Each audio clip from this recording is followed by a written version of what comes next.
आपके घर में अगर छोटे से शिवलिंग है, आपके घर में छोटे से ठाकुर जी हैं, आपके घर में छोटा सा कन्हैया है, और छोटे से कन्हैया जो पुराने समय का है, उसको नेत्र भी लगाने की जरूरत नहीं है क्योंकि उसके नेत्र हैं।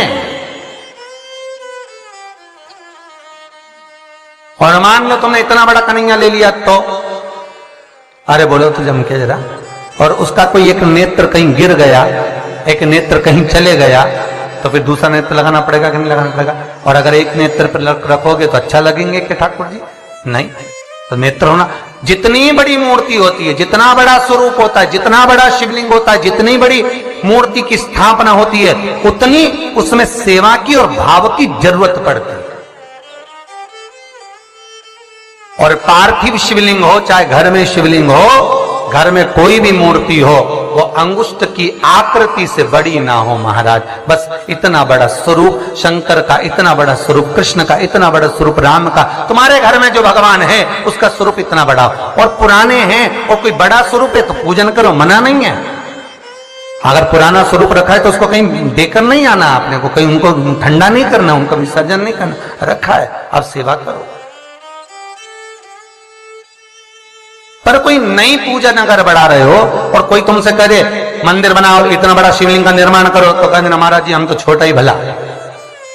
बच्चा जितना छोटा होता है उसको खिला दो, पिला दो, झूले में पटक दो, फिर टाइम पे पहुंचो, झूले में से उठाया, फिर दूध पिलाया, फिर पटक दिया, एक छोटा सा झुनझुना पकड़ा दिया, खेलता रहा। और वही बच्चा जब बड़ा हो गया तो कहीं इधर भगे कहीं उधर भगे, बेचारी माँ आई थी शिव पुराण सुनने के लिए और बेटे ने कार्तिक पुराण सुना दिया, तो कोई सुन पा रहा?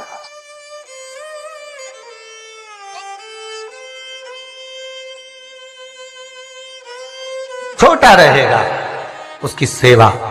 पार्थिव शिवलिंग का निर्माण माता पार्वती चाहती तो बहुत बड़ा शिवलिंग का निर्माण कर सकती, पर पार्थिव शिवलिंग माता पार्वती एक छोटे से पत्ते पर शिवलिंग का निर्माण करती, छोटे से पत्ते पर।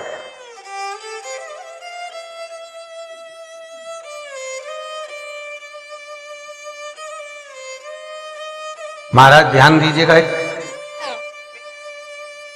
स्कंद पुराण का एक बहुत सुंदर प्रसंग है।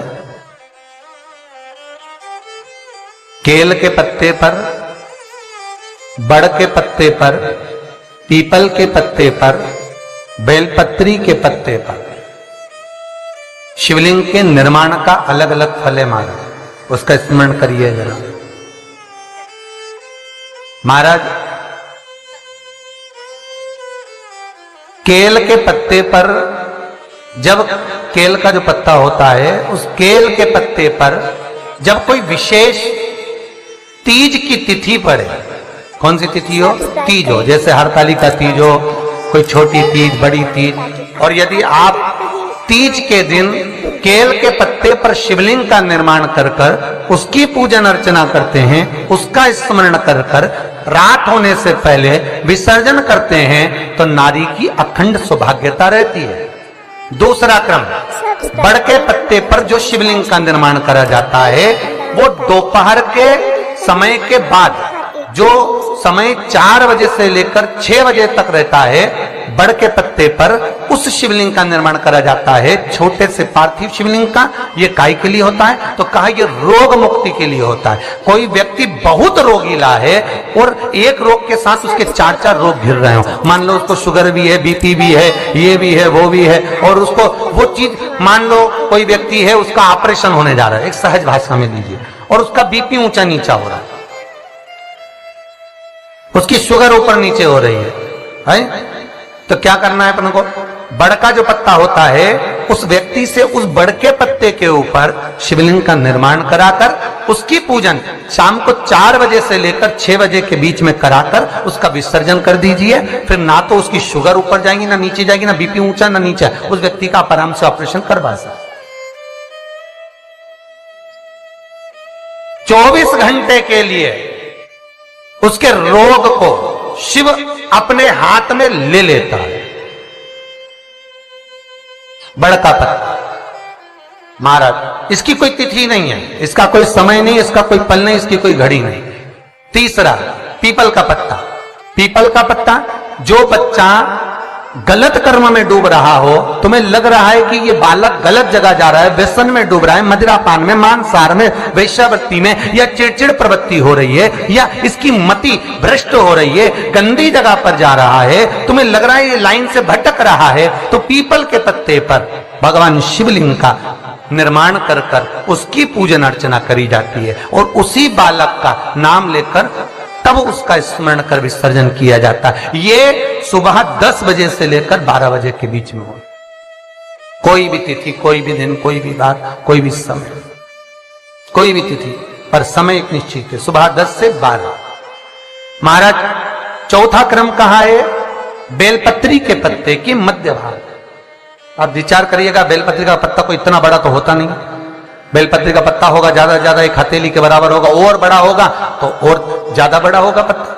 तो बेलपत्री के मध्य भाग में, बेलपत्री के बीच वाले भाग में महाराज जिसका व्यापार नहीं चलता, व्यवसाय नहीं चलता, कोई काम आज की जगह कल हो रहा है, कल की जगह परसों हो रहा है, और काम जरूरी में होना चाहिए, या व्यापार कुछ दिन चल के बंद हो गया, कोई नया लाइन पकड़ रहे हो, नया व्यापार करने जा रहे हो, नया कोई काम करने जा रहे हो, तो बेलपत्री के मध्य भाग पर शिवलिंग का निर्माण करा जाता है। आप विचार करिएगा, जब बेलपत्री का मध्य भाग कितना बड़ा होगा, और उस पर शिवलिंग बनाना, तो एक छोटा सा शिवलिंग का निर्माण।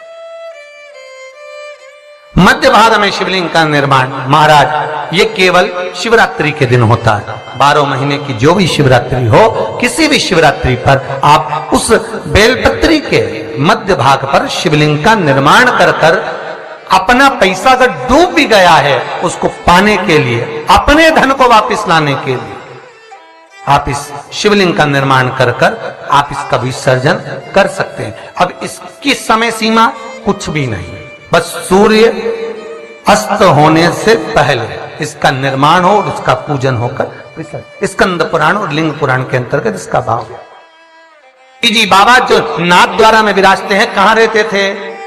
अरे बोलो जम के, गोवर्धन, जतिपुरा। और जब उपद्रवियों ने उपद्रव मचाया, श्री जी बाबा को घास की गाड़ी में छुपाया, लेकर रातों रात ब्रजवासी चले। कहां जाएं, मार्ग भटक गए, वापिस आ गए उसी जतिपुरा में। तब भगवान को लगा, श्रीनाथ जी को लगा, ठाकुर को लगा, अगर मेरे ही स्वरूप को ये तोड़ देंगे तो भक्ति स्फुटित कैसे होगी, भक्ति का प्रचार कैसे होगा? तो श्री जी बाबा ने महादेव को याद करा। शंकर भगवान एक ब्रजवासी का रूप लेकर आ गए, जिनका नाम था बूढ़ा महादेव। आज भी नाथ द्वारा में सारे ब्रजवासियों के साथ में भगवान घास की बैलगाड़ी के आगे शंकर भगवान बूढ़ा महादेव बनकर एक मसाल हाथ में लेकर, एक डंडे को हाथ में टिकाकर, और मेरे शंकर आगे आगे बैलगाड़ी के चलते रहे और ब्रजवासी सब पीछे पीछे चलते रहे। सारे ब्रजवासी जो साथ में जाने वाले वो पीछे पीछे सब दूर घूम लिए। तब श्री जी बाबा ने बैलगाड़ी में से झांक कर बूढ़े महादेव को देखा जो आगे चल रहे थे।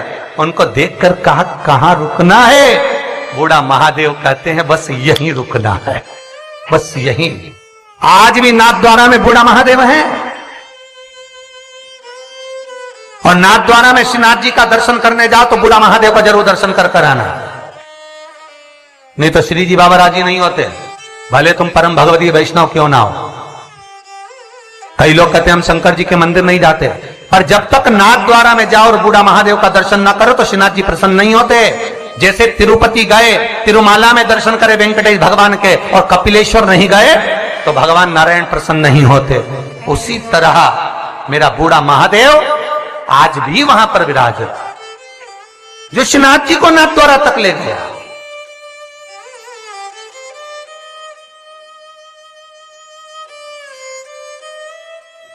अब कई वैष्णव कहते हैं हम श्रीनाथ जी वाले, हम ठाकुर जी को, हम शंकर जी के, तो शंकर जी तो लेके नाथ द्वारा गए।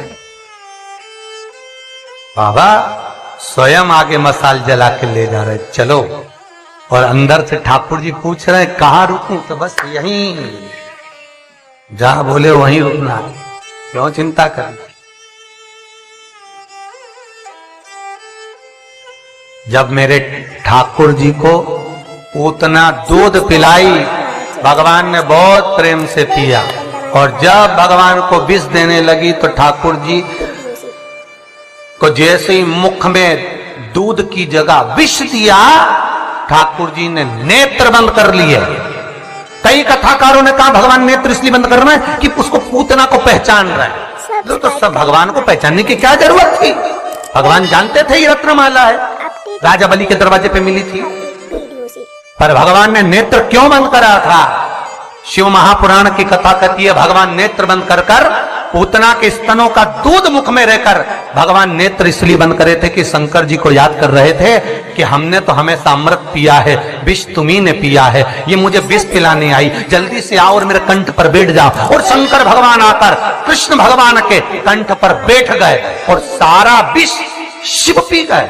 जब शंकर भगवान विष पी गए, शंकर भगवान को चक्कर आ गए। जो चक्कर आए तो शंकर भगवान चक्कर खाकर नीचे गिर गए। ठाकुर जी ने चरण का प्रहार करा, मानसी गंगा को प्रकट करा और गंगा का जल शंकर भगवान पर छीटा तो शिव जी का नाम चकलेश्वर महादेव पड़ गया, जो आज भी मानसी गंगा के नजदीक में। आज भी गोवर्धन नाथ जी की परिक्रमा करे, ब्रज 84 कोस की परिक्रमा करे तो चकलेश्वर जाना जरूरी है। जो चकलेश्वर महादेव नहीं जाता उसे ब्रज 84 कोस की यात्रा नहीं लगती, उसे गिरिराज बाबा की परिक्रमा नहीं लगती।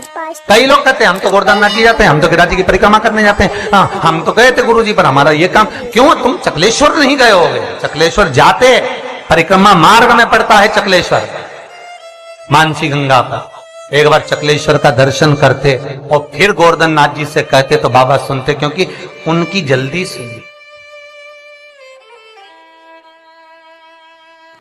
ऐसे ही उपायों को जानने के लिए हमारे चैनल सनातन भक्ति को लाइक, शेयर और सब्सक्राइब करें।